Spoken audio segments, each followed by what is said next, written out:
Young military veteran is found strangled in her apartment. You're just thinking, wow, is this something that was random? Was it somebody that knew her? Detectives find themselves questioning everything and everyone. The police were very concerned that there was a serial killer on the loose. And for Lieutenant Kenda, this is just the beginning. This one scared me the most. How many bodies are we going to have to get to before I find him?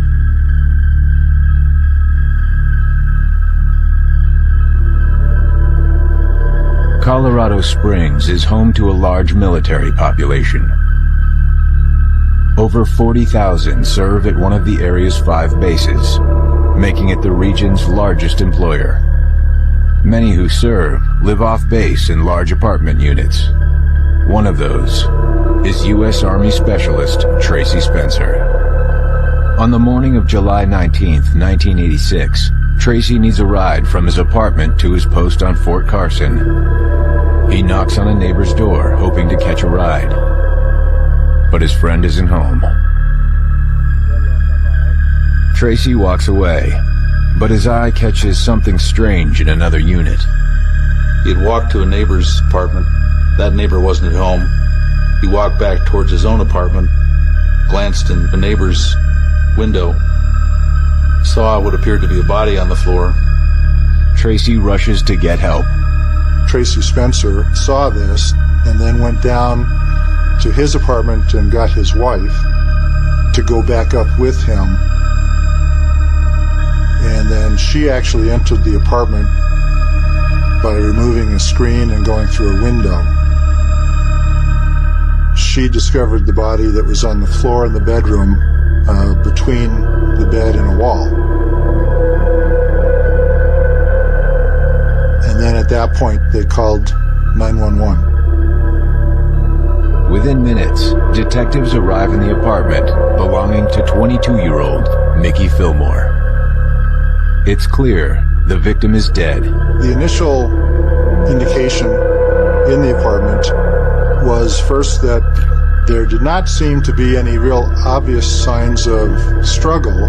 However, it did appear that the victim possibly had some bruising in the throat area, and she was naked at the time and actually on the floor on top of some clothes. Because we had the victim being found naked, there's the initial suspicion that perhaps there was a sexual assault involved in the death.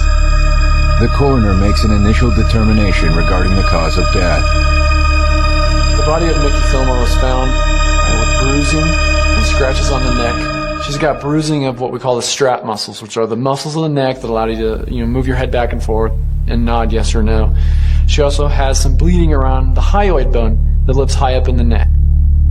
Injuries to both of these areas are very typical of strangulation deaths.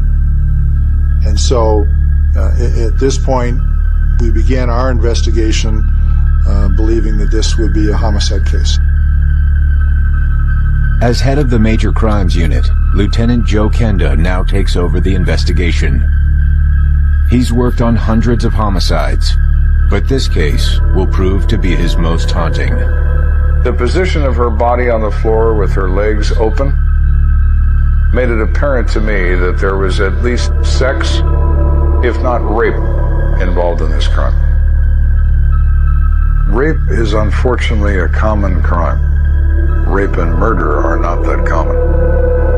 Any kind of rape is never sexual gratification. It's the punishment of women. That's what it's about. But here we have someone who carries that punishment to the point of death, and that is unusual. Forensic teams collect evidence both on the body and in the apartment. They took samples of the blood spatters on the carpet.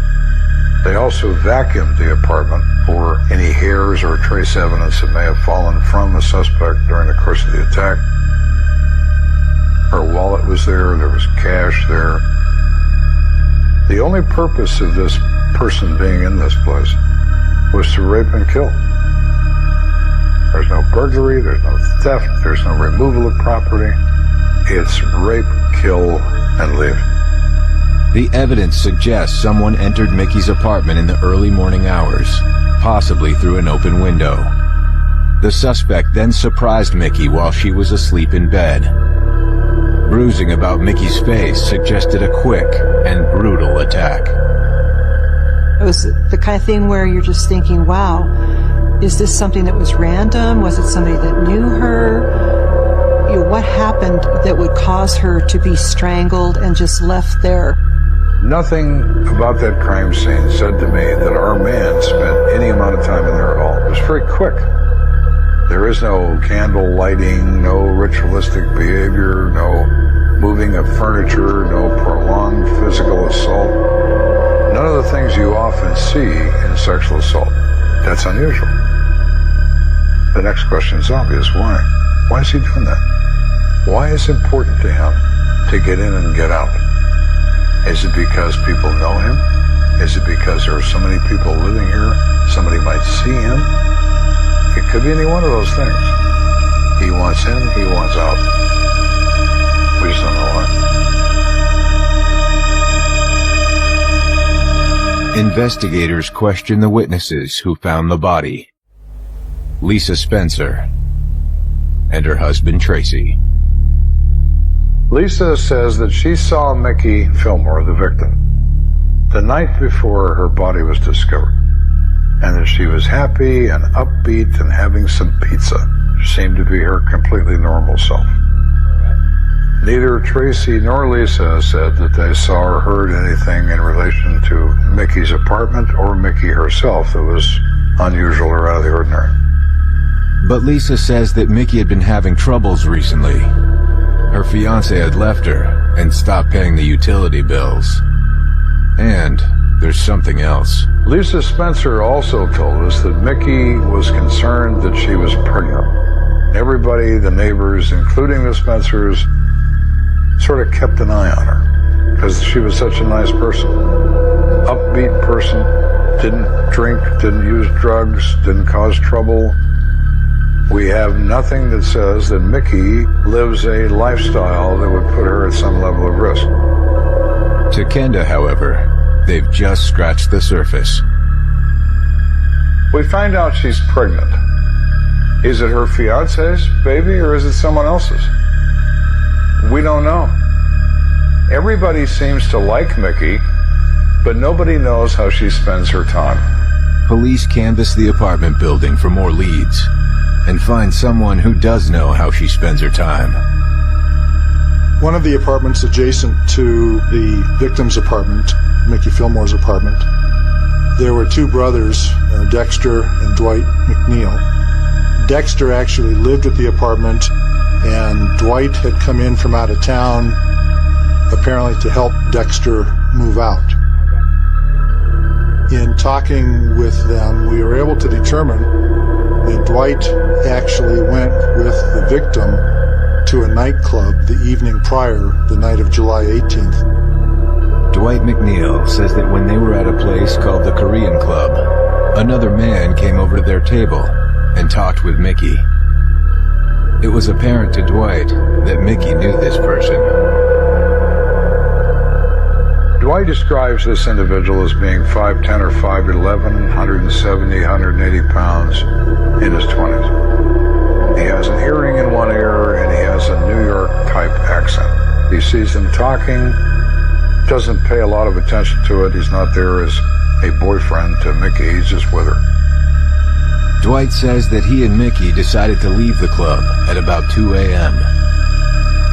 As they were walking out, he saw Mickey handing the same black male a small piece of paper. He assumes it's a phone number or an address, he doesn't know. Dwight says that the two returned to Mickey's apartment, where they stayed up talking until about 3:30 a.m. Then Dwight returned to his own unit. When Dwight is at his apartment, it's now about 4 o'clock in the morning.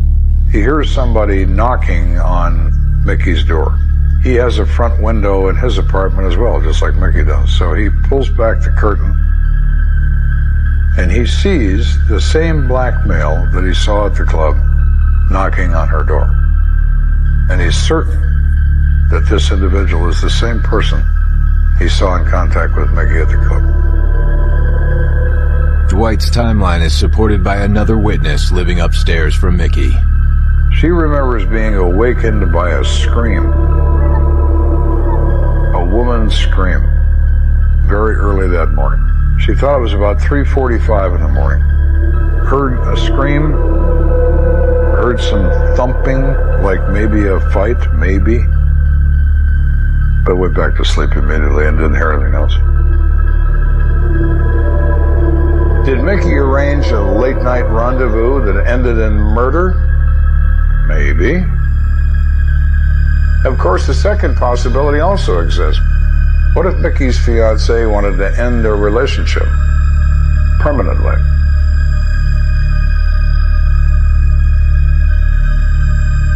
In July 1986, Colorado Springs police find Mickey Fillmore strangled to death in her apartment.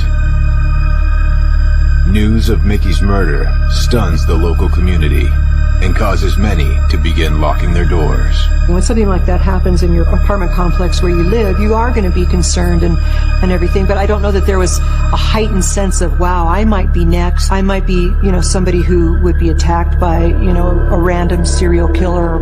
Homicide detective Lieutenant Joe Kenda has several potential suspects, but little evidence. However, an autopsy paints a better picture of what happened to Mickey the night of her murder. The injuries that you see kind of tell you the story of everything that happened to them. It's the story of the last few minutes or hours of her life. And the fact that those last few moments are filled with such violence and anger and rage, it does get to you. You push through because you know that it's important what you're doing so that there is justice for her. Vaginal swabs indicate Mickey had sexual relations within 12 hours of her death. But contrary to what her neighbor told police, tests show Mickey was not pregnant, nor was she intoxicated. Postmortem toxicology failed to reveal any evidence of drugs or alcohol. When we first heard about the murder of Mickey Fillmore, we felt bad that here's a young woman that obviously had no real connection with any sort of crime scene or drugs, prostitution, things like that. I mean, there was really no reason that she would be a victim of a murder. 22-year-old Mickey Fillmore grew up in a small rural community in North Carolina. She joined the Army out of high school and traveled the world. Her 3-year tour of duty ended in December.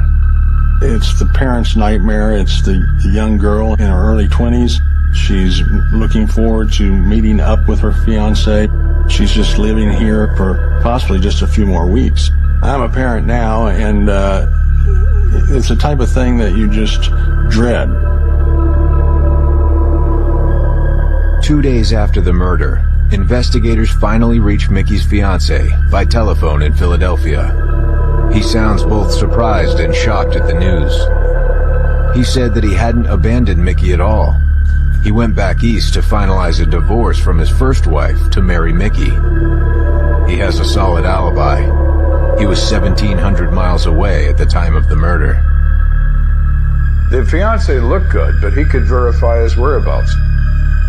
Then he tells us he has a friend in Colorado Springs named Frank Lynch. He has requested that Frank Lynch keep an eye on Mickey until he can resolve his family situation. But he's also suspicious of Frank Lynch, that somehow maybe he's involved with Mickey. So what Mr. Davis provides us is another suspect, Mr. Lynch. Lynch is brought to the station, but categorically denies any involvement in the murder. Lynch admits that he is helping out Davis keep an eye on Mickey. He says he's not attracted to Mickey. He's not involved with Mickey. He has checked on her a couple of times. She has his phone number if she needs anything. He's not constantly at her apartment, has only been there once. He can account for himself on the night of the murder. There's no reason to believe there's any involvement between Mr. Lynch and Mickey beyond Mr. Davis's suspicions.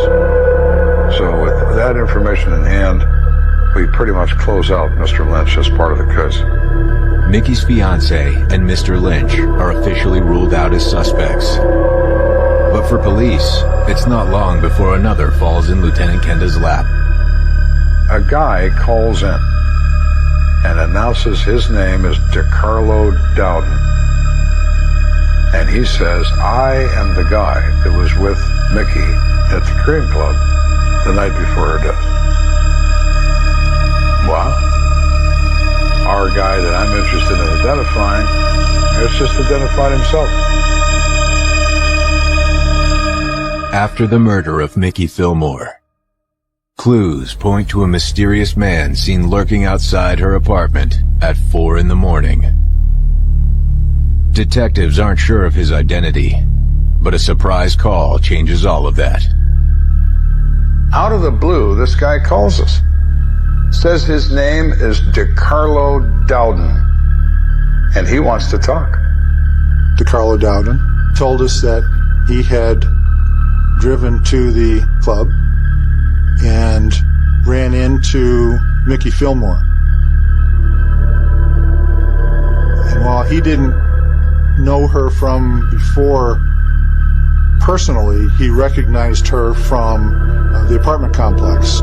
And as he walked by the table, he indicates that Mickey had kind of tugged at his pants and said hi to him, and so he stayed and engaged in conversation with them for a while. When they're dancing, Mickey explains to him that she's not with this guy. He's just an escort that brought her to the club.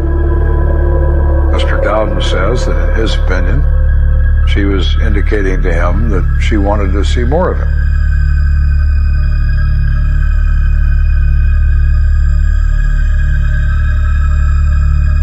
As the evening wears on, she gives him a phone number. Said, this is my number. And he said, well, where do you live?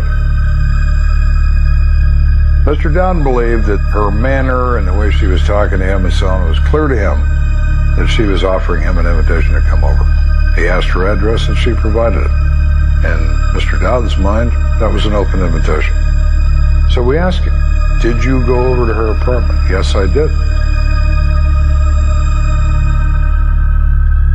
Dowden says he knocked on her door, but there was no answer. And he says he left. He remembers that the curtain moved on the window that the McNeil brothers live in. He saw somebody look out, didn't see who it was, but he remembered that. And that's exactly what Dwight told us, that he looked out the window and saw it was this guy. Dowden insists that there's no answer at the door. He did not try the doorknob. He did not go in the apartment. He went and got in his car, left, and went home. Dowden is freely providing this information to police, but Kenda is skeptical. Here we have DeCarlo. Well, I was with that girl all night, and then, well, she gave me her address, and, well, I went over there. But I knocked on the door and I didn't go inside. You knocked on the door, you didn't try to go inside. You knocked on the door and you didn't see if the door was locked. What's up with that, DeCarlo? Is it possible he's telling the truth? Of course. Is it possible he's lying? Of course. I need something more than an opinion. I need physical evidence.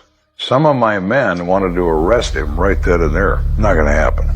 We don't have probable cause. We don't have enough. So before Mr. Dowden leaves, I ask him for biological samples, blood, hair, for comparison to my crime scene evidence that I'm still waiting for to be examined by the lab. He agrees. He said, fine, no problem. I didn't do this. I was not in her apartment. You can have any kind of sample you want. That's pretty positive for him. He's willing to give those up. Does it mean he didn't do it? No.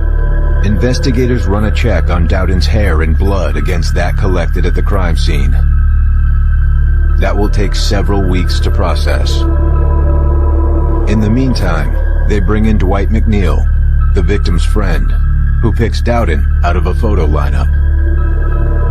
We did some more investigation. We found out that DeCarlo Dowden had some kind of prior meetings with Mickey from a club they were involved in, and that he had possibly been to her house. DeCarlo does not impress me as a particularly intelligent guy, but this isn't about intelligence. Very few criminals are intelligent, but they are cunning. Is DeCarlo Dowden so clever that he is aware we will identify him as a suspect, and he understands the first to talk is the first to be believed? Or is he just a guy that wants to clear his name in a murder case? Before police can answer that, a shocking development takes the case in an entirely new direction. On August 12th, 3 weeks after the murder of Mickey Fillmore, police make a discovery that stuns Lieutenant Kenda. Another body has been discovered in the same building. This was not a coincidence. There was something going on in that apartment complex. Immediately, I was frightened. I thought, oh no, is it DeCarlo knocking on this door at 4 o'clock in the morning as well? Or are we just not even close? 3 weeks after Mickey Fillmore is found dead, police are circling DeCarlo Dowden as their primary suspect. But then, on August 12th, a neighbor of hers, 24-year-old Barbara Kramer, fails to show up for work. Barbara Kramer is a registered nurse. She works at Eisenhower Hospital. She is a dedicated employee and hasn't missed a day of work since she started working at Eisenhower Hospital. On that day, she doesn't come to work. Her boss is instantly very distressed. The hospital had called me and said that Barb didn't come to work and she hadn't called in. And that was so out of character for her. So that was kind of a panic button for me. That something had happened and to go over there. And so we parked and started walking up to the apartment. And as we're coming closer to it, I could see her newspaper was laying outside her door. So you knew she hadn't been outside the house. The door was unlocked, and just instantly knew then something was wrong. I can remember it was really warm that day, and I was just cold. Just instantly, I was freezing cold. You could tell there had been a struggle right inside the door. There was a plant that was knocked over. There were things that were strewn around the room.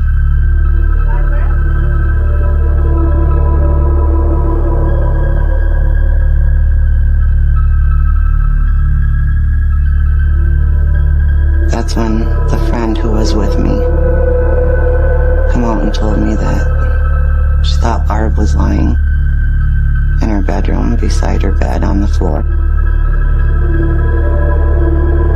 The news comes as a shock. After the murder of her neighbor, Mickey Fillmore, Barbara's family had worried for her safety. We had talked and made sure that she was keeping her door locked and,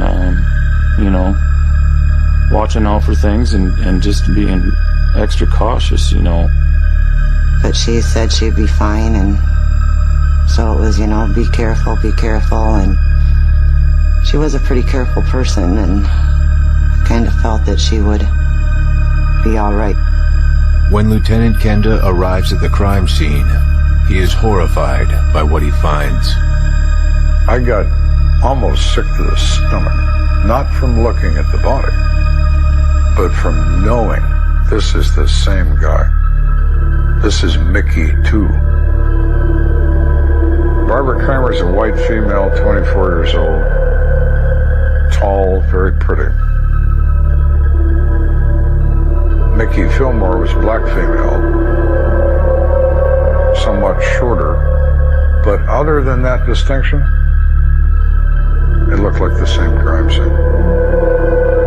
We have the bed sheets pulled off the bed from the right lower corner. She's on her back, displayed. She's been strangled. It's the same guy, and it's the same place. Coroner puts the time of death between 4 and 7 a.m. Discovery is shortly after 9 a.m. by her sister. So it's within a very brief period of time before that, consistent with the other time of day in the Mickey case. Both victims have the same characteristics. Single female living alone. Attack occurs in the middle of the night, and both strangled. feel a very personal sense of sadness for what happened to this person. In this case, it was the second homicide in the same apartment complex within a short period of time. And we were there primarily for finding who did this and finding so there would be At the time, I felt responsible for her.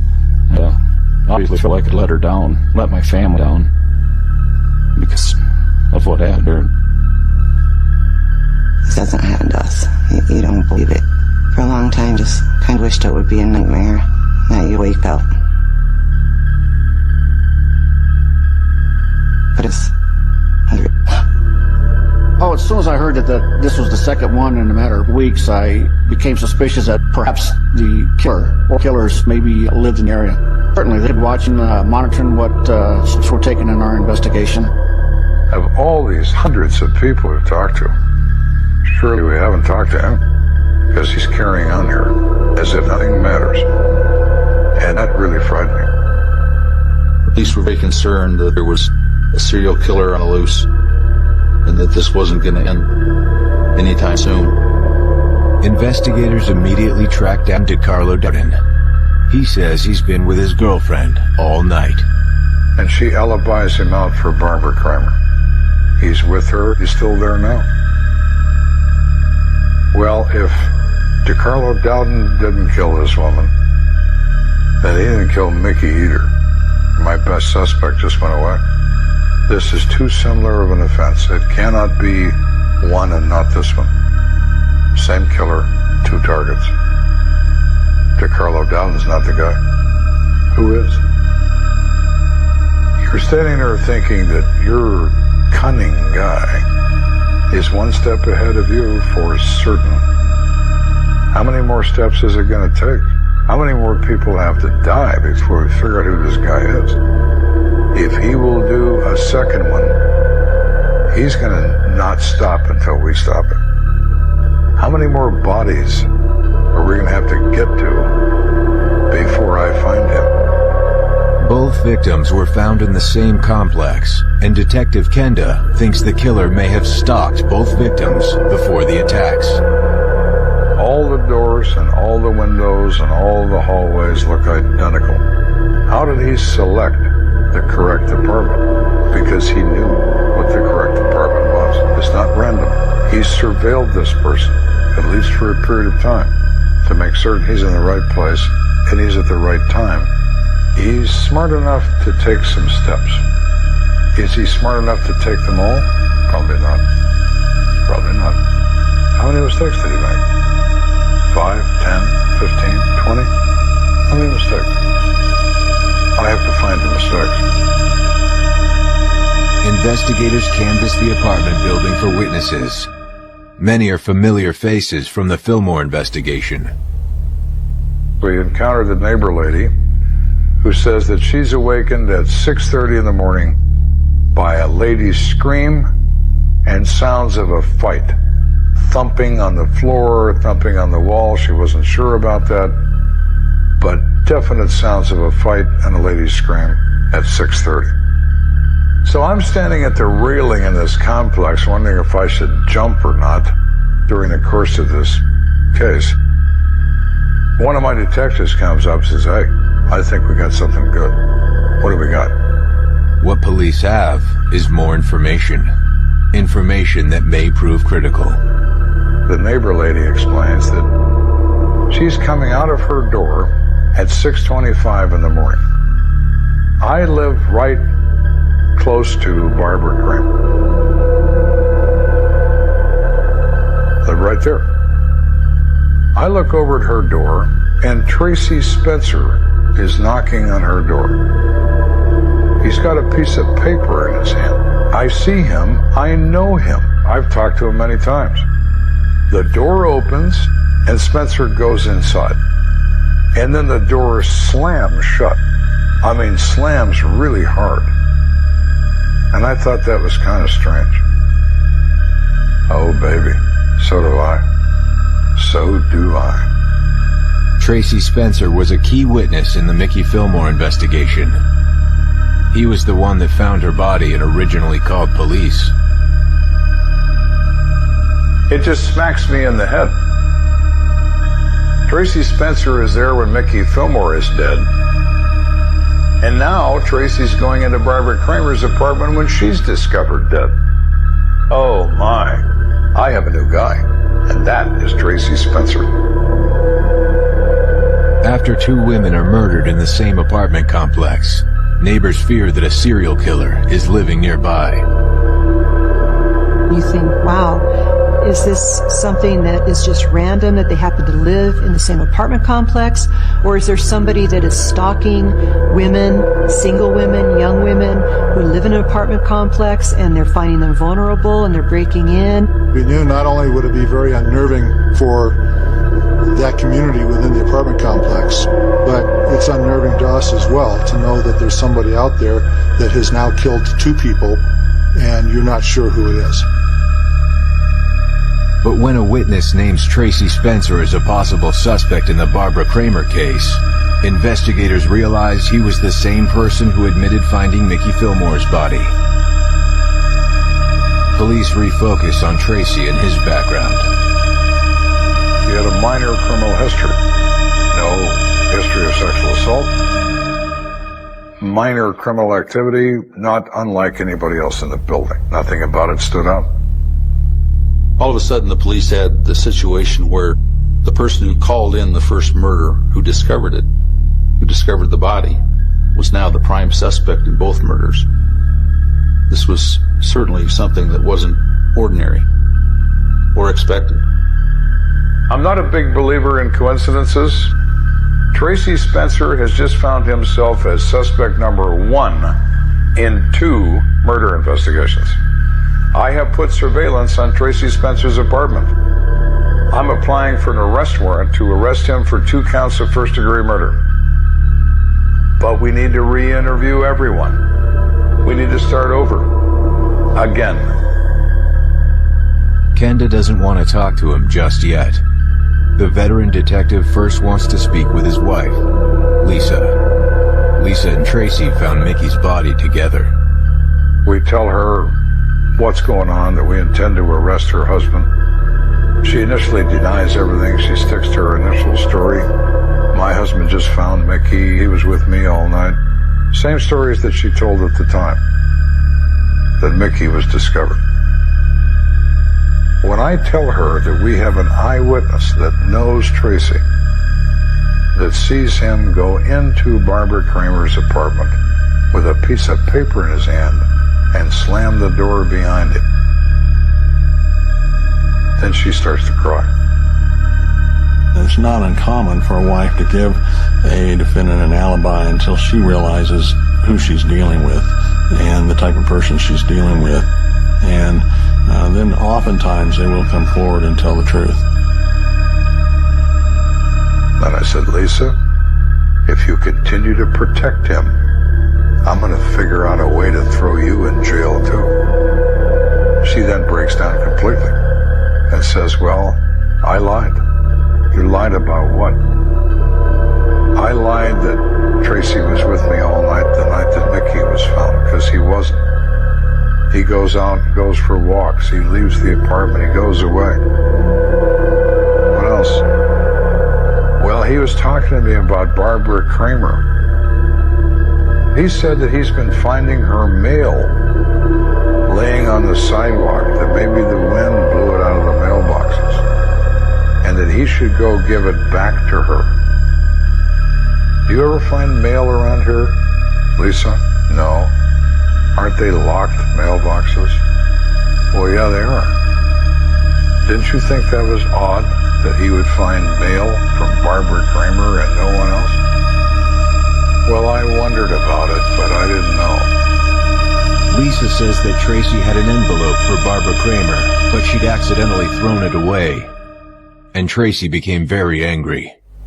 He was looking for that envelope that had her name on it, but I had thrown it away. I didn't tell him that, but he was like really agitated. I got to find that. I have to take that to her. I have to give her that. She didn't tell him where it was, but it was in the trash. Lisa also admits that she lied to police when she said she found Mickey Fillmore's body. She did not go in through the window. She did not find the body. that she was just doing all that to help him out. Why would you defend someone who has murdered a woman? Because your response is you love him? That's what Lisa said. But I love Tracy. Really? Well, maybe he's going to love you back, and maybe he's going to love you to death. While Kenda is interviewing Lisa, detectives at the complex report that Tracy Spencer is leaving his apartment at that very moment. One of my detectives calls and says Tracy Spencer's out of his apartment and he's walking toward his car. Forget the warrant. Arrest him now. Yes, sir. They lock Tracy up and bring him to me. Tracy is brought to the station while police build their case. We then apply for a search warrant for the apartment based on the statements that we got from Lisa. We get a warrant. In Tracy Spencer's apartment, inside the trash, we find an envelope that has the name Barbara Kramer written there. The envelope is empty, but it does have her name written there. Hours after the murder of Barbara Kramer, Tracy Spencer sits in the interrogation room. Tracy is a prolific liar. Tracy has lied to everybody all the time about everything. So he sticks to his story. We tell him, Tracy, we have people that know you and see you go into her apartment. He says, okay, I did that. You did? Yes. I had mail that I found on the sidewalk that belonged to Barbara Kramer, and I was going to deliver it to her. Okay, what happened? She opened the door, I gave her her envelope, she took it, she thanked me, she closed the door, and I left. So you just had this brief contact with Barbara Kramer, right? So all of that, what you told me is the truth? Oh, yes. So we have witnesses see you go inside the apartment, you didn't go inside? No, I didn't do that. He absolutely denies everything, because that's what he does. Detectives change gears and confront Spencer about the murder of Mickey Fillmore. We told Tracy Spencer we had found his semen and his pubic hair in Mickey Fillmore. That wasn't true. We didn't have results yet. But I told him that. He has an immediate reaction. Well, you see, I lied.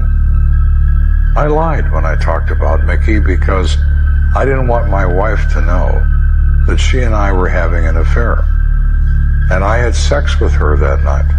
Consensual sex. I went to her apartment. She and I had sex. I wished her goodbye, and when I left, she was fine. In Tracy's mind, he has an explanation for everything, even for physical evidence found from the scene of a rape. No matter what you say, he's got an answer that could be, might be true. And since Mickey's no longer alive to tell us that, maybe they'll believe me. How much nerve do you have to carry out sexual assault murders when there's a policeman around every doorway? I'm going to commit this crime anyway. I have surveilled this woman, and I'm going to rape and kill her. And if I get caught, I'll lie my way out of it, just like I did with Mickey. But he can't lie his way out of the lab results. The blood found at the scene of Mickey Fillmore's murder comes back as a match to Tracy Spencer. Hair samples also match those collected from Barbara Kramer's apartment. Spencer is placed under arrest for the murders of both Mickey Fillmore and Barbara Kramer. Due to the fact that we had two good eyewitness accounts of what had occurred that morning, we felt it was enough to have him booked on that charge of first-degree murder. On December 31st, 1986, Tracy Spencer pleads guilty on 2 counts of first-degree murder. He is later sentenced to life in prison plus 24 years. and will be eligible for parole in 2032. Two young women had come to Colorado Springs from their hometowns long ways away. Their families sent them to what certainly isn't a big city, but to them was going to the big city. He didn't know these girls. He just picked them out because he had seen them and figured out a way to get into their apartment. And then once inside, he just overpowered them and ended up raping and killing them. Their lives were taken from them by a man who just wanted to have a little pleasure. Their lives were snuffed out. Their families were robbed of their daughters for no real reason. One of the things that bother me most is how could Lisa Spencer initially back her husband's story that he just happened to randomly find this body when she knew for a fact that he was in that apartment with the victim at the time of the murder. She's as much guilty, in my opinion, as her husband for participating in the cover-up of these killings. What makes this case stick out for me, this one scared me the most. I was literally frightened. Here I am in the middle of this, not knowing who I'm chasing, but knowing if I don't find him, this is going to be beyond horrible. It already is. It already is. But it's going to get infinitely worse. I'm there to prevent that sort of thing from happening. Didn't do it. Two women paid the price for this. There could have been more. There wasn't, but there could have been more. And that really scared me. In Jackson, the crossroads of Michigan, a family also comes to a crossroads.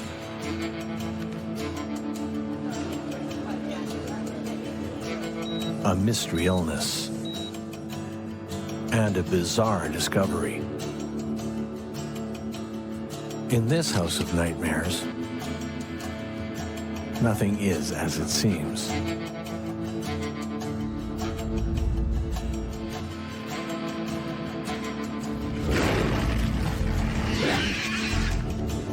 One police officer follows his gut instincts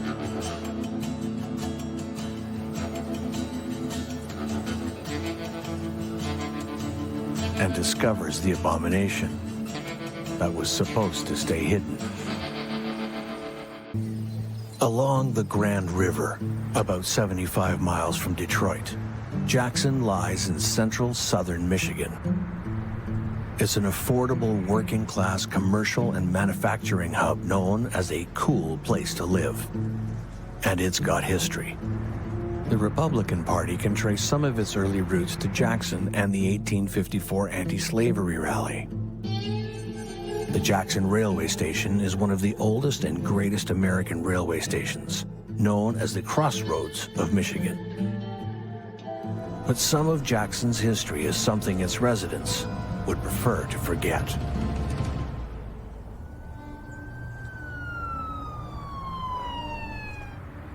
Officer Wayne Bizard is only 4 months on the police force when he makes a call to a rural township north of Jackson. They went to church quite frequently, and they didn't come to church, and so the daughter and the son became worried.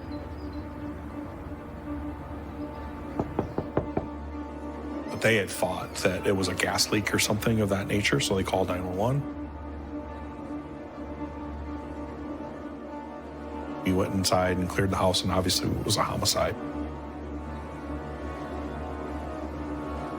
And soon, a gruesome discovery is made that will alter Wayne Bizard's life forever. A gang of juvenile males has descended on the home. They had heard that the couple had a lot of money. The husband was right near his recliner in the living room. He had obviously been stabbed multiple times in the back of the neck with kitchen knives still sticking out.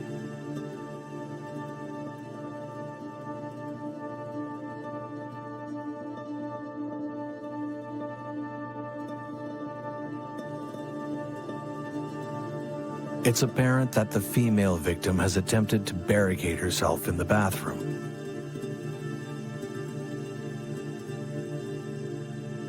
And again, the knives were sticking out of the back of her neck.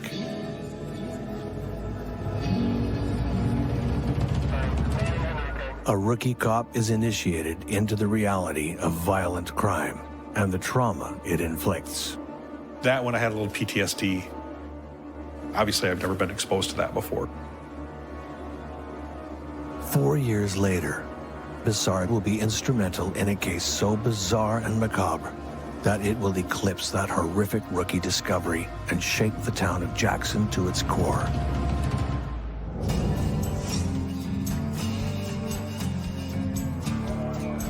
Kevin Lloyd Arts, known by his nickname Kip. He is the owner and head chef of the popular restaurant Kip's Pizza Taco House.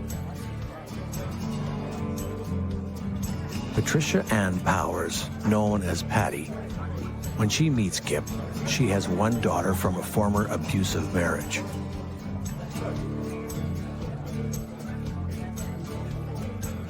When Kip and Patty meet, things start to change for the better for both of them.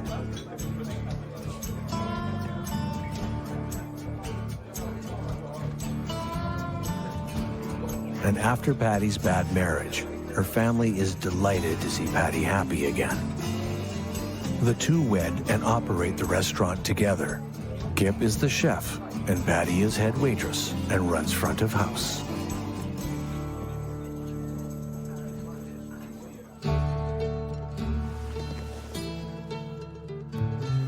Their restaurant and home are attached, so they never have far to go and are always together. Time passes in much the same way, and after being together for 12 years, friends and family say they've never seen a couple so happy.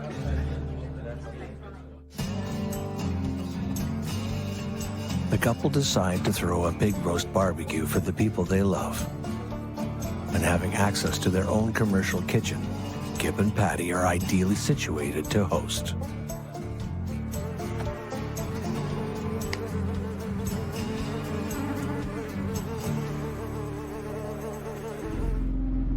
But immediately after the barbecue, Kip begins experiencing severe headaches. Patty wants Kip to see a doctor and have it checked out, but without health insurance, Kip is reluctant. But Patty convinces him.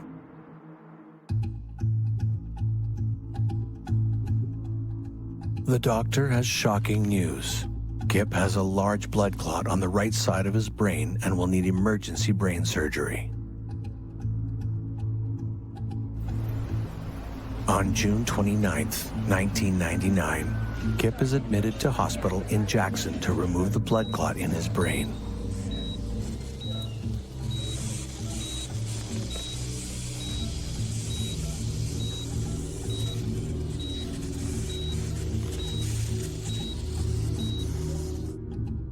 Patty has no choice but to shut the restaurant while Kip, the restaurant's chef, is incapacitated.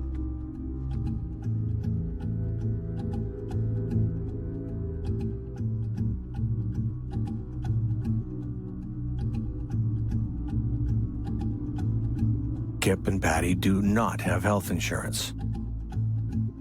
Big hospital bills are looming, and without the daily income that she and Kip rely on, compounded by not knowing when the restaurant will be able to reopen, Patty decides she needs some quick cash. So Patty sells their car, a Lincoln. The blood clot is successfully removed from Kip's head.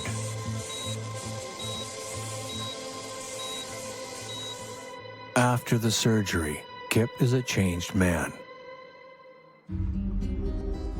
When he is released on July 2nd, his father, Lloyd Arts, notes that his son appears dazed and childlike. But without medical insurance, the tab is growing by the hour.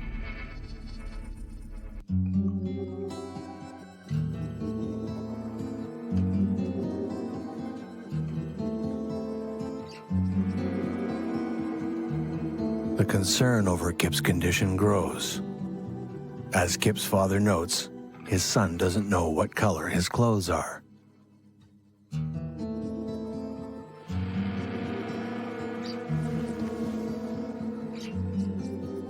but Kip is in the care of Patty, his loving wife.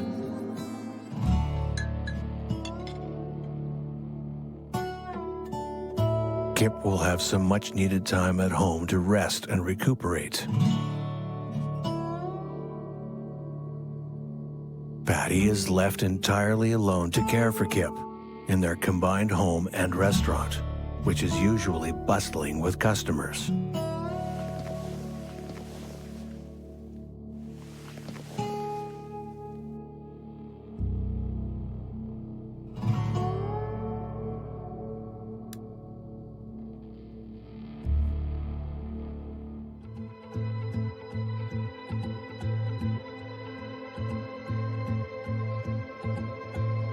It's been a punishing period of worry,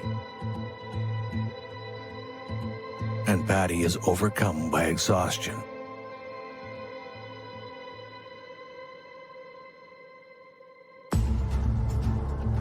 Until she senses something is terribly wrong, and the exhausted woman has only seconds to react.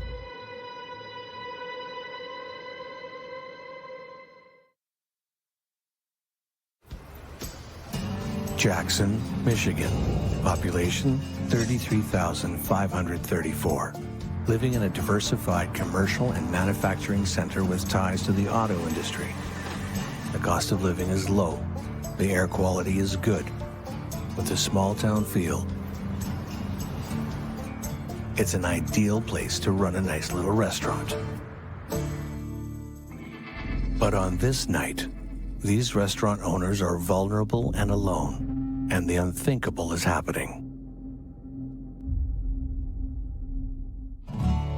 Patty has been nursing her husband, Kip, who's just had emergency brain surgery to remove a blood clot.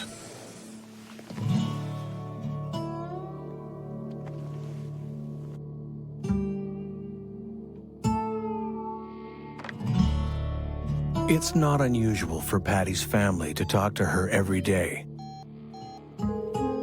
So after the surgery, when no one has been able to get a hold of Patty or Kip in 2 days, they become concerned. Patty's sister Cynthia decides to pay them a visit and check things out herself. Much to her surprise, since Kip is there recuperating from major surgery, no one answers her knock. But as she's about to leave, Kip answers the door. Kip tells Cynthia something that shocks her. That he and Patty got into a fight, and Patty took off in their Lincoln to visit someone. But Cynthia knows that Patty sold the car. With Kip's odd demeanor and his lie about the car, Cynthia believes that something is very wrong. Alarm bells are going off for the family because of the lie about the car. But was it a lie or was it just confusion? They know he hasn't been himself recently because of the recent brain surgery. And if an accident happened in the home, he probably wouldn't be able to deal with it on his own. They also know that the doctors ordered him to stop taking his medication cold turkey, essentially, prior to the surgery. So they don't want to see him get himself into trouble because of a chemical imbalance that was essentially not his fault. He's not taking his medication, so things aren't the same for him right now. In addition to the facts, the family has extra concerns. Dark undercurrents to the marriage exist that only those who are close to Patty know. Kip and Patty have had marital problems in the past. But for the moment, they just want Patty located. Patty's family contacts the police. They were concerned about her whereabouts and felt that she may be injured or hurt inside of the restaurant someplace. We had called the brother's house and made contact with Kip's sister-in-law and said, we'd like to meet Kip at the restaurant. So Kip was sitting in the vehicle in the front of the restaurant by the front door. So I made contact with him sitting in the car, and I just said, hey, I'm here to make sure that Patricia's okay.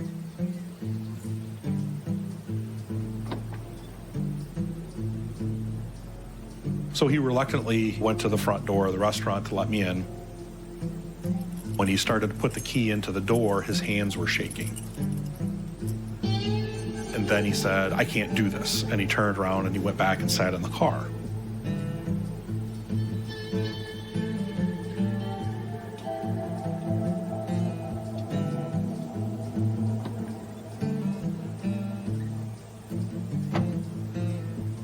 So I went back over to him and I said, let's just look in the restaurant. She's not here, right? Nope, she's not here. Okay, let's just look in the restaurant, make sure she's okay, that she's not here, and then we can get out of your hair. They'll leave. You can go to your brother's house. Reluctantly, he got out of the vehicle.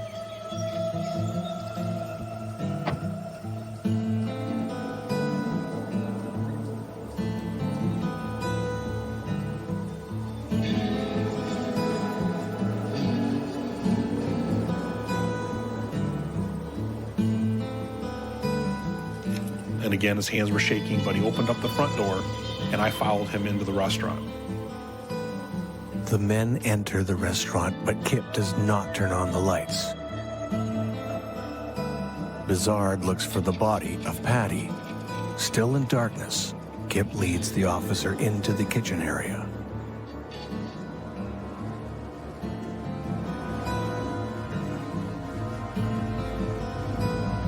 When I walked into the kitchen area, I noticed there were some paper towels that had been sitting on the floor. It looked like it had dried meat blood on it, the kind of stuff that you would if you were, to open up a package of raw hamburger. That's what it kind of looked like to me.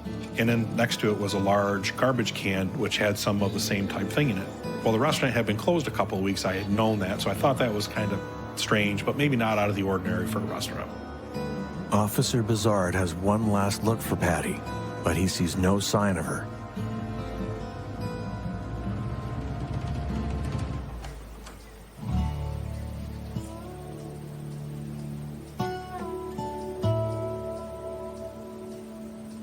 Kip's family take him into their care until Patty comes back.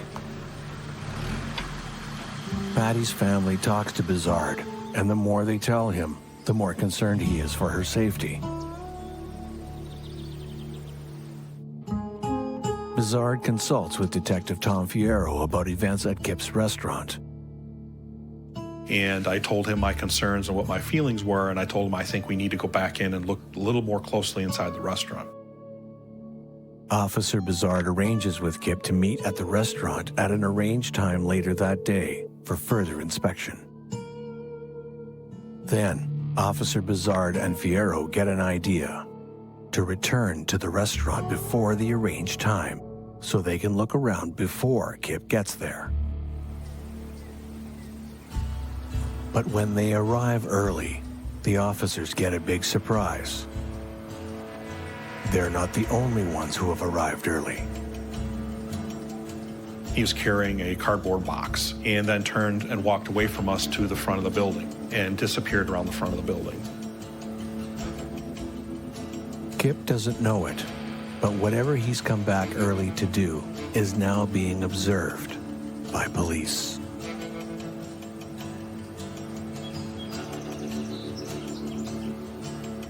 They learn that Kip has come back early to tidy up.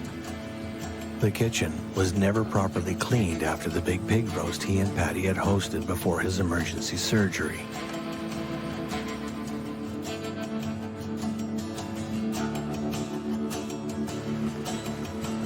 His demeanor had totally changed. He was a lot more open, a lot more friendly than he was the previous time. Kip agrees that Officer Bizard can look around. Bizard moves methodically toward the kitchen area.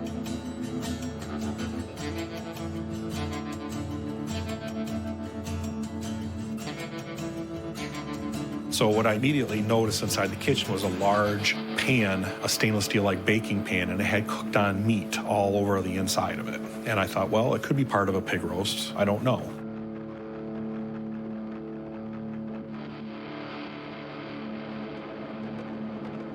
In front of the washer-dryer area, Bizard sees foam littering the floor.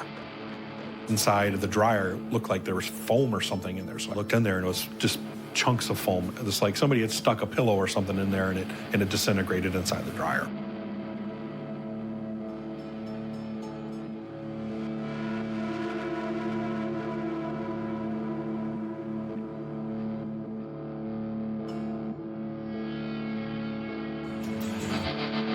his search, Bizard finds a purse. Then he realizes he may be able to confirm it belongs to Patty. Bizard sees that Patty's sister Cynthia has arrived outside, and she may recognize the handbag.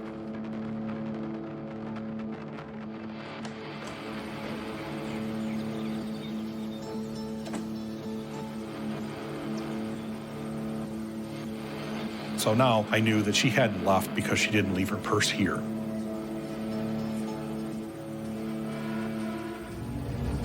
So I thought, at this point, I'm outside already. I'm going to go find out where this box was that Kip was carrying.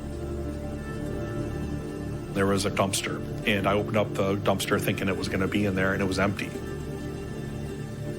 So I thought, well, where in the world could he have put that box? So the only other place he could have put it was the neighbor's house on the front porch. I saw the box sitting there.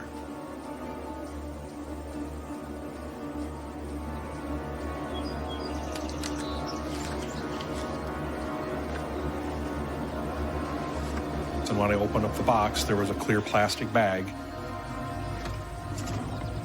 And then inside the clear plastic bag, I can clearly see a human head, which had appeared to be, cooked. So at that point, I knew I had found Patty and that she was no longer missing.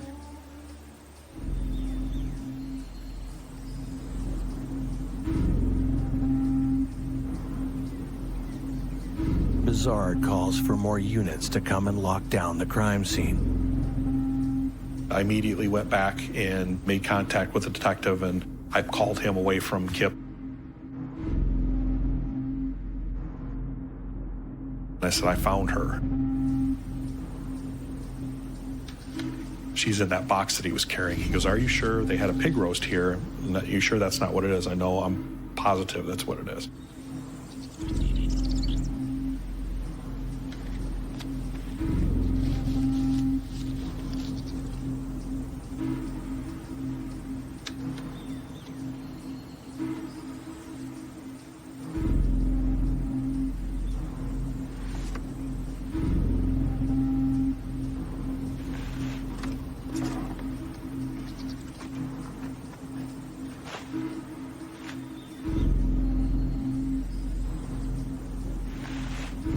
There was still hair. The skin looked like it was crispy. You can still see your eyes clearly, and you could still see the skin, but it still had some. You could tell it was a human face. Obviously, it looked like it had been cooked.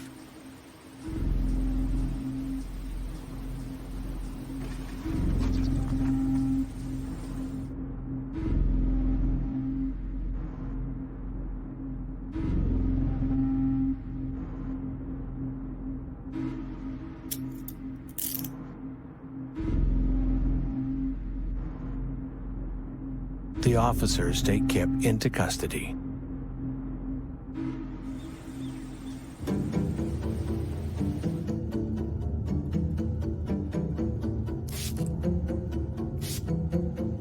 Crime scene investigators use luminol to detect if there is any human blood within a scene.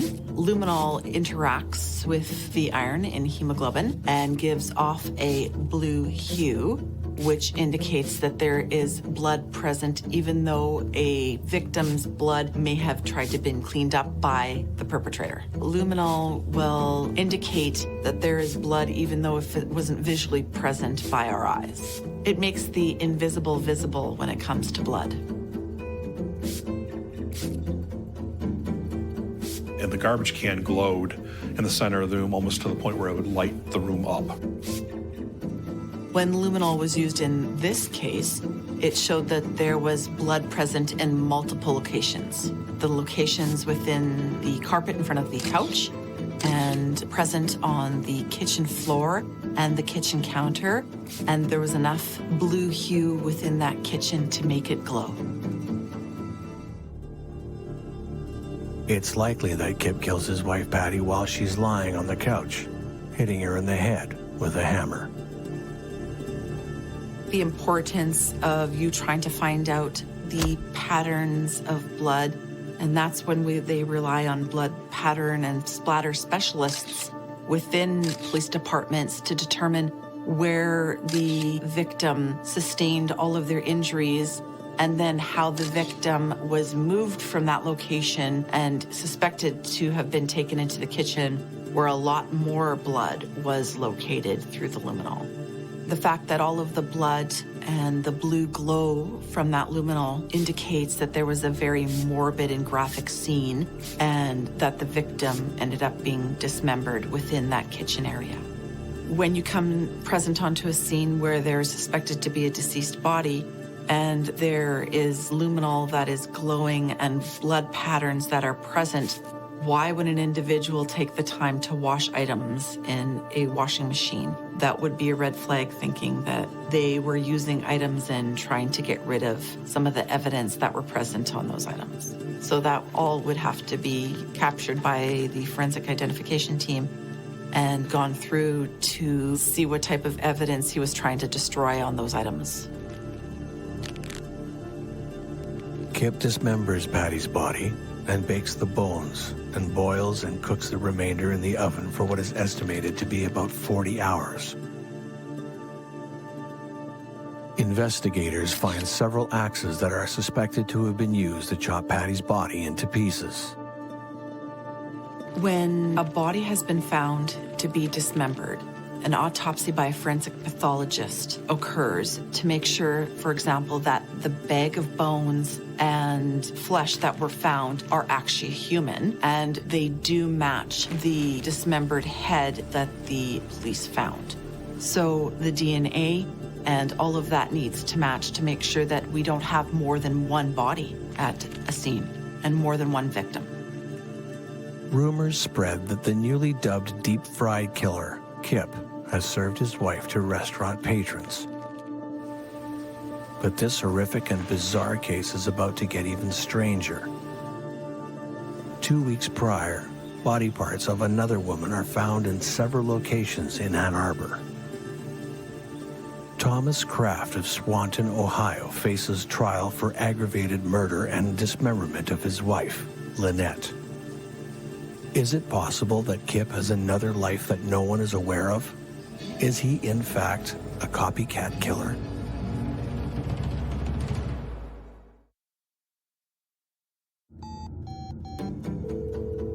A call about a missing family member leads Jackson, Michigan officers to an unspeakable discovery. Kip Artz has murdered and dismembered his wife and attempted to dispose of her by cutting her into small pieces and breaking down the body by cooking her. Is Kip a copycat killer inspired by the recent Thomas Kraft killing and dismemberment of his wife, Lynette? The Kraft murder is another seemingly happy couple with hidden undercurrents to their marriage. In June of 1999, just prior to Patty's murder, pieces of Lynette Kraft's body were discovered. The feet were discovered in a garbage bin outside a fast food restaurant, and a severed head was located in a landfill. This occurred in the very nearby Ann Arbor, Michigan, and likely Kip would have heard the story and the details in the news, so it raised the question of whether this may have been a copycat of some kind. At the end of the day, however, no clear association was ever made between the two cases. Most people who knew Kip and Patricia both said how nice people they were, and that Kip was a really nice guy, and they couldn't believe that it had happened. Over the course of their 12-year marriage, countless people would have gone through the doors of their taco restaurant. Many of them recounted the fact that it was a peaceful and enjoyable place to eat, and they all commented about the love that Kip seemed to have for his wife. Often investigators will go to the people who are closest to the victim to see if there are any underlying secrets. Investigators speak to the family of Patty Artz, and the picture of this harmonious marriage comes into clearer focus.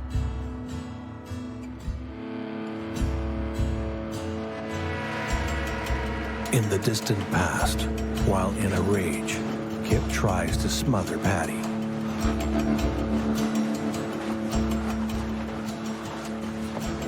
Kip seeks help, and with medication, the couple find a way to stay together. But neither are happy.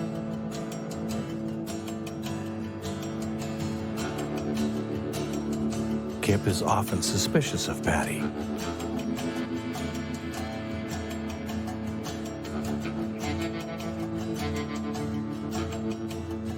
There is ongoing marital tension because of Kip's use of marijuana and alcohol.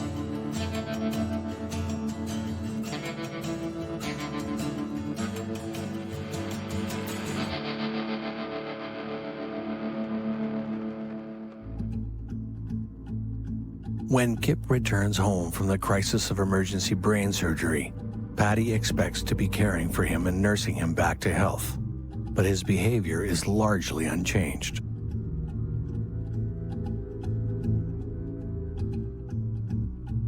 Patty is angered and concerned that post-surgery, Kip will not alter his marijuana and alcohol habits despite the stress and worry she and the whole family have experienced. His paranoia about Patty's phone use continues. When Kip and Patty throw the pig roast, it's a major source of conflict between the couple. Kip is furious about the expense, but to make matters worse, the corn they purchase is infested with bugs, and Kip and Patty argue. The party is a success, but behind the scenes, it's a far different story.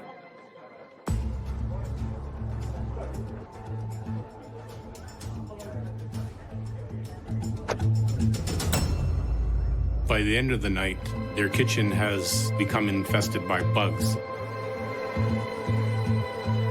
And Patty uses bug spray to try to fumigate the room. And this enrages Kip.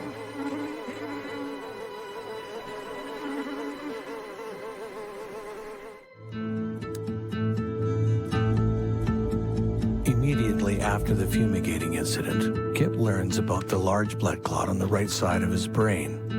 At first, the couple are afraid.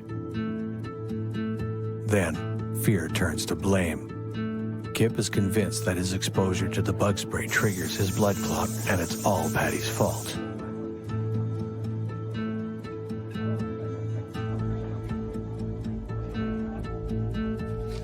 The violent marriage stories are just a prelude to the strange and horrific end to Patty Art's life. Kip claims that when he is left alone in Patty's care after his brain surgery, he has an unnerving belief that Patty has become a threat. She leaves him in bed and lies down on the couch.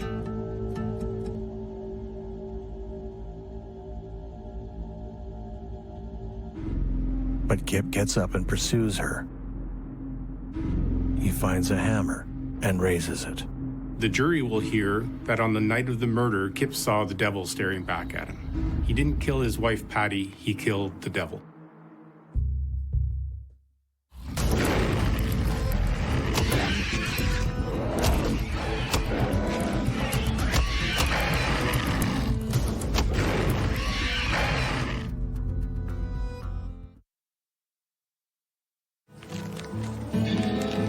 Police discover Patty Art's murdered and dismembered, and her body cooked by her husband Kip in their restaurant. Their marriage seems like a good one, but close family members reveal that the relationship can veer from dysfunction to violence.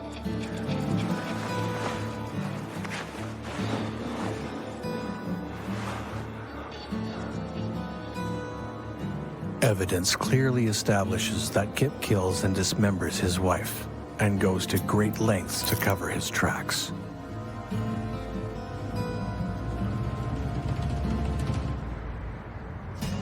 At trial, defense maintains that the defendant is mentally insane and not responsible for his actions.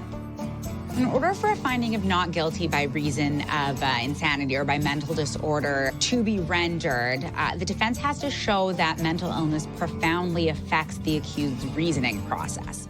So in this case, because there's evidence that Kip recently had brain surgery, that could be a fairly compelling argument. Kip regularly takes antidepressants to treat his depression and stress, and is told by his doctor to stop taking his medication at the time of his surgery. Defense argues that because Kip isn't allowed to taper off his medication, this results in dangerous mood swings. The prosecution does its best to minimize this theory, but there's no way to know how the jury will swing. Well, I'm obviously not a doctor, so I don't know what kind of effect that's going to have on people, but I do think that whether he was temporarily insane, obviously he was insane to do what he did. Numerous family members and friends see Kip after surgery. Descriptions range from dazed, dopey, and childlike to conscious of what's occurring. The defense calls a team of medical experts who testify that Kip lacked the capacity to appreciate the nature, quality, and wrongfulness of his conduct, and has an impaired ability to think in a logical and rational manner. The defense stresses to the jury that Kip killed her because he believed she was the devil, or says he killed her because he believed she was the devil, which is relevant to their argument of not guilty by reason of insanity because it could potentially be evidence of psychosis. The prosecution shows evidence that in 1992, Patty consults a divorce lawyer due to physical and emotional abuse in the marriage. Although they found a way to continue on together, the problems never stop.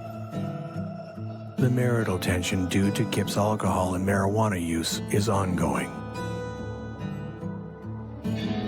Evidence shows that less than 1 year before, Kip speaks to a David Whiting because he wants Patty to come up missing. Kip asks if Whiting knows anyone who could do it. Kip tells Patty's son-in-law about how Patty can push his buttons and asks him if he ever feels like killing his own wife.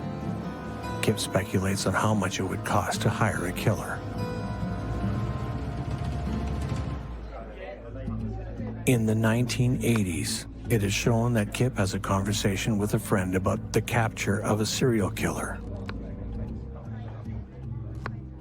During the conversation, Kip says that he can commit a perfect murder by cutting the victim up, boiling the meat so that the corpse will not stink, and then throwing the meat into a dumpster, like all restaurants do.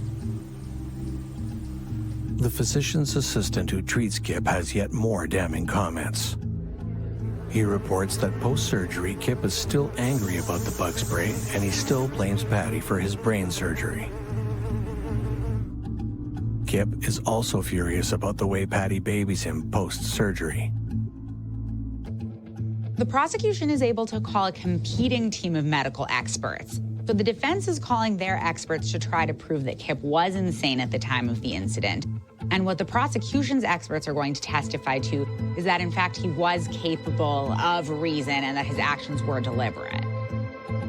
The head of neuropsychology at the hospital assesses Kip and finds that Kip is able to converse in a logical, rational manner. Can it be proven without a shadow of a doubt that Kip is in possession of his faculties? So the prosecution tries to show that there was both evidence of tension in the marriage, leading to a potential motive, as well as evidence of premeditation, and that Kip was not insane at the time of the murder. So the prosecution's going to argue that Kip's method of disposing of the body shows evidence of premeditation, shows evidence of forethought, and a level of reasoning that's not consistent with a finding of not guilty by reason of insanity. No one questions that Kip committed the crime, but the defense has made a compelling argument for Kip's diminished mental state. The fact is, he's had emergency brain surgery mere days before the murder. Will the jury find him not responsible and not guilty due to insanity? There is no doubt that Patty Arts was bludgeoned to death, dismembered, and cooked by her husband in their commercial kitchen. But was her murderer mentally insane at the time and therefore not culpable?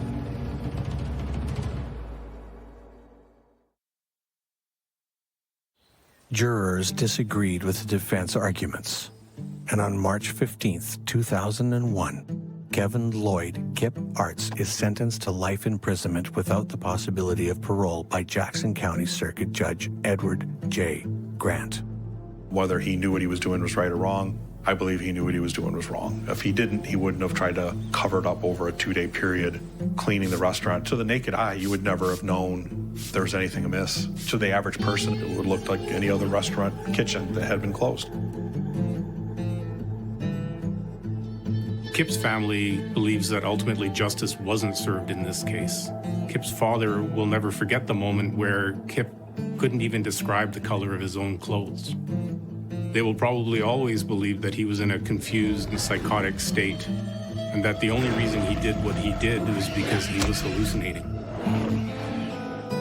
Kip's Taco was one of those places everybody liked to go eat, and the Patty and Kip were very well liked. And then the other part was the rumor about whether he was feeding Patty to the patrons. But yeah, so it's a small town, so everybody knew about it. It was big news for Jackson for quite some time. Kip serves his sentence at Gus Harrison Correctional Facility in Adrian, Michigan, but he makes an appeal. So in this case, Arts attempted to appeal his conviction based on what we would call fresh evidence, so evidence that wasn't available at the time of the original trial and that could potentially have an impact on the verdict at that trial had it been available at the time. And in this situation, what Arts tries to argue is that he was a victim of marijuana psychosis at the time of the murder. So while there was evidence of his marijuana use presented at the original trial, there was no evidence presented about whether or not he was experiencing psychosis because of his use. And in the end, this appeal is unsuccessful. The family taco business is no longer a restaurant, and it's got to be a relief for the residents of the community to know that those bad associations with that establishment no longer have to be relived every day. If it would have been another day, he probably would have gotten away with it. There is a definite level of satisfaction knowing that your investigation has ultimately put the person responsible in prison, and Kip is now serving time behind bars. Patty's family and friends mourn the loss of a lovely person, and they are relieved that Kevin Arts is behind bars for the rest of his life. Not a day goes by that Wayne Bizard isn't grateful that he had listened to his instincts when he had made a routine follow-up about Patty Arts. I just didn't ignore the gut feeling, because a lot of people will try to talk themselves out of those gut feelings, but they're there for a reason. So, and I tell people, I do a lot of training, and I tell people you got to pay attention to those red flags or those gut feelings, because sometimes that's your mind telling you there's something wrong, and you need to pay attention to it. We're grateful for individuals within this profession that do work in this field and work on a hunch. And he had the ability to go back into that scene and say, something doesn't feel right and I need to take another look. There is no amount of training, there is no amount of counseling, there is no amount of resources that can prepare you to see another human being endure what this poor lady had, and the graphic nature, the morbid, and the extent to which he tried to eliminate her body. Nothing prepares you to see that, to visualize it, and to endure it. The persistence of her sister in being worried and wanting answers, I'm glad that the professionals that were involved were able to positively identify the deceased and were able to give loved ones closure and have justice served in this matter. After a distinguished 26-year career, Wayne Bizard is now retired from the force and runs his own private investigation business. Like many other fellow officers, there are moments from his career that will haunt him all of his life. But he knows that he has made a difference to the victims of the crime in his community of Jackson, Michigan.